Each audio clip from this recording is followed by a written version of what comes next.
Ha? Open eh. Ayan, ito siya. Mas malawak yung ano natin. Kasi meron pa po itong ano eh. May sidewalk pa to. Parang before, dati may nag-trend din na ganyan. Lloyd Cadena ba yan? Yung vlogger. Yung vlogger. Kung maalala niyo yung si Lloyd Cadena, di ba? All of a sudden, biglang namatay siya. So, fully paid yung ano property. Wala na siyang naiwan na ano.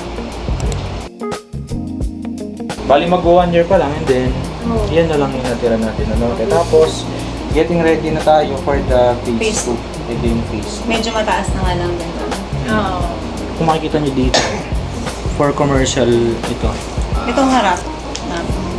Sa may office, kung nasan tayo. Gusto kami nakapark. Kung saan tayo nakapark. Ganun siya. Sa harap yan.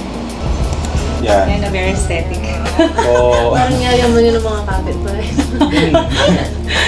para papakita niya lang po sa ano yan, sa architect or contractor na yun yung modern tropical.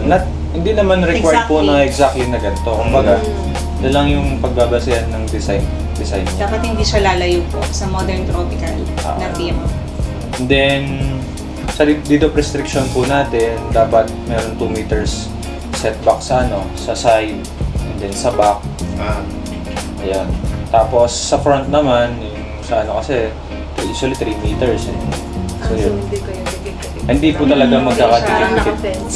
Una kasi, ang pag-process ng ano dito, before ka magpunta ng LGU, dito muna sa developer. So, papa-approve mo muna kung ano yung design ng layout mo, and then usually check-in na yung setback. So, dapat align tayo dun sa 2 meters na setback. And then once na okay na, magbaband na kayo dito sa developer, 100,000, and then doon na kayo mag-proceed sa LGU. Yung 100,000 na yun, refundable once na yung contractor ninyo or mga worker, walang nasira na damage sa property. For example, yung ano natin, yung mga drainage, gutters, ganyan, nasira, nabasag. Tapos yung mga... Kasi sobrang dami. Amenities po, definitely, this year round, meron po kayo makikita na progress sa amenities. At the same time, simultaneous po, yung phase 2, tinatambakan na rin po natin. I-open na din kasi. Kaya inaano na po talaga kasi konti na lang. Konti na lang. Yes. Konti na timing. Pero pag na-open yun, ma'am, mas mahal yun. Mas mahal siya. Magkakaroon din ba tayo ng ano dito? Yung Pickleball? hindi pickleball. Baka meron siya. Meron ba? Meron po. Magkakaroon pala ng pickleball. Palabi, So, Mark, ilang araw pa lang, inaaya niya na ako pick. parang gusto kasing itry eh. Tapos ngayon sa bank, sir, security ang pong RCBC, yung ka-tie up namin. Okay. Kapag pag-ibig naman, filing siya.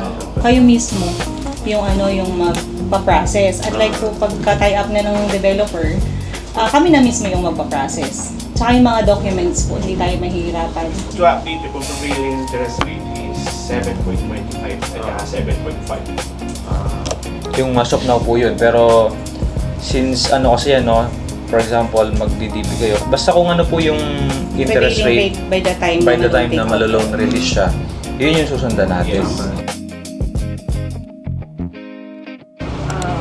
Kapag ba na-reserve na, malalaki na yung price natin? Yung lock-in na. Laki na yan, sir. As is. Mag-price increase man kami, wala na. Wala. Lock-in mo na. Yun na po yung total contract price na agree.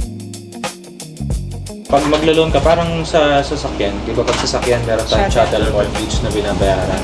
Sa ano naman, sa property naman, meron tayong binabayaran na bank fees or bank charges. Inclusive of ano yun, usually mortgage redemption insurance. Knock on wood, may nangyari sa borrower, babayaran ng insurance yung property. Parang before, dati may nag-trend din na ganyan, Lloyd Cadena ba yan? Yung vlogger, yung di ba? vlogger. Kung maalala niyo yung si Lloyd Cadena, di ba? All of a sudden, biglang namatay siya. So, Fully paid yung property. at first, parang titignan mo siya as additional expenses, pero yung mga pagkakataon na gano'n, doon siya mas na-appreciate pagka hindi naman natin masabi. So, yun, nasop na, wala pa tayong monthly dues, pero doon sa mga existing natin na Mantanag Leads, Until now, wala pa po Wala sila pa rin. homeowner eh. Pero estimation, mga 800 to 1,200. Ganyan po.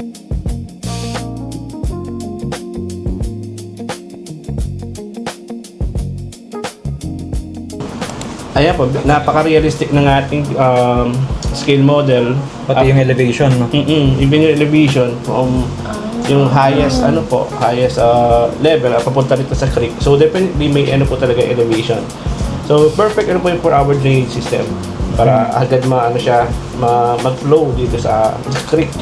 Kinagandaan dito, meron po tayong creek, malapit lang yung creek. Yes. Isa kasi sa mga pinaka requirement pag nagde-develop ng isang subdivision is meron outfall yung drainage. Kumbaga meron siyang, kasi for example, kung maganda yung drainage natin dito, wala naman siyang kung saan madudugtong yung drainage natin.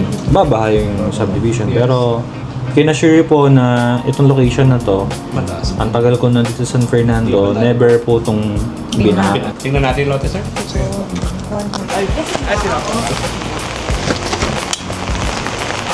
Dito lang tayo, sir.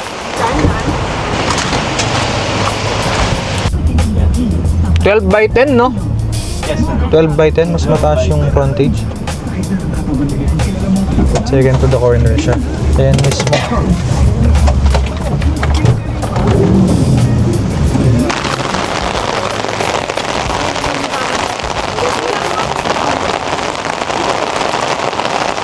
Dito po yung marker. Dito po nag-start. Ha? Open eh.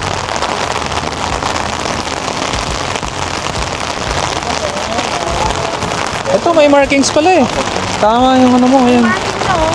Ayan. May mona rin doon. Ayun. Ayan, ito siya. Mas malawak yung ano natin. Kasi meron pa po itong ano eh. May sidewalk pa to. Ayan, may sidewalk na pala. May sidewalk na pala, ano?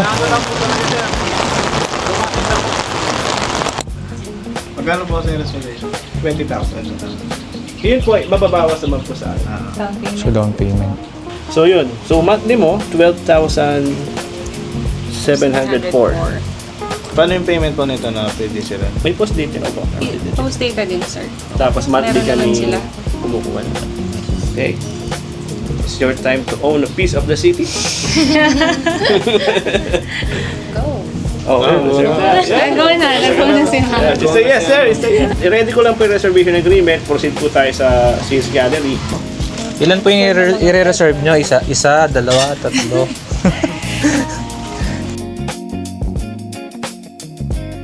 Yeah. Sige pa na, sir! Sir! Congratulations po. Thank you for choosing Botanic Place for your future home and dream home. Congratulations. Also, congratulations din po sa Great Land for Thank you, sir. hosting us here today. Sir, Thank you, ma'am. Ma'am. Thank you po.